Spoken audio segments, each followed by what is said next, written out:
Can you describe the racial skills? Yeah, I'll show you the Drakthir racials now. I'll show you Soar in a bit. So Tail Swipe, this knocks enemies within 6 yards into the air. And this is what it looks like. So just a quick little Tail Swipe. Wing Buffet, it's a knockback. Bam.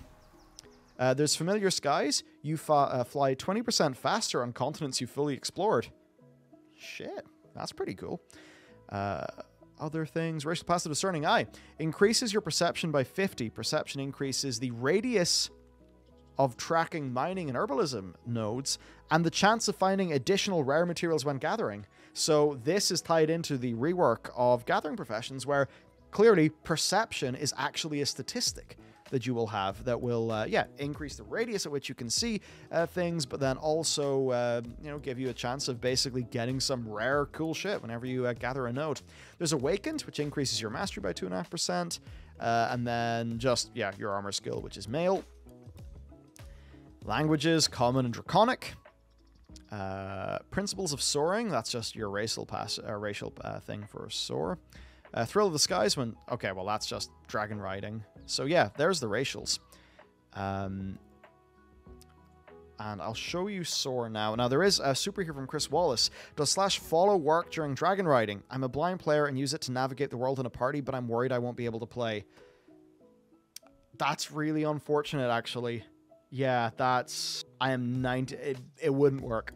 Even if it did work, it would be quite hard to do right because it's very much based on like the swooping and the diving and things where like just the current follow system is just not made for that. A way around this, because I think it would be quite hard to do that without like compromising the gameplay, but maybe if Blizzard could add a 2-seater option for some of the dragon riding mounts, I think that would be a fantastic accessibility option. It would also just be very cool, even if somebody doesn't want to use it as an accessibility option. So yeah, I think some sort of 2-seater would be ideal for that. It is always that tricky thing, like if you want some of the skill shots, the more physics-based gameplay, trying to get that, but then also not cause accessibility issues, like that's just really challenging in games. And I think in this way, that, you probably don't want to change how dragon riding works. Instead, it would be better to like just give slightly more options so that in that case, you could hop on someone else's dragon.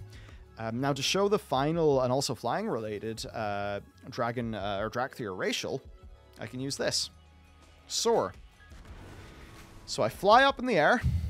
I then soar about. I then can use Skyward Ascent, which will make me go even higher. And I can do a dive forward. And Skyward Ascent, like, property does take you up high. Maybe I can reach up to this tower. I can. And then what happens is you stay in a hover, and no, I landed. So hey, you can just use that to get around. I mean, that's pretty crazy. Weapon skills. Axes, daggers, fist weapons, maces, staves, and swords. There you go. Yeah, so they can, use a two-hander, or they can use like a one-handed and an offhand. So that's currently what that's looking like. There is the preservation spec as well, but to be honest, I'll leave that one for Matt to show you. He'll do a way better job than I will.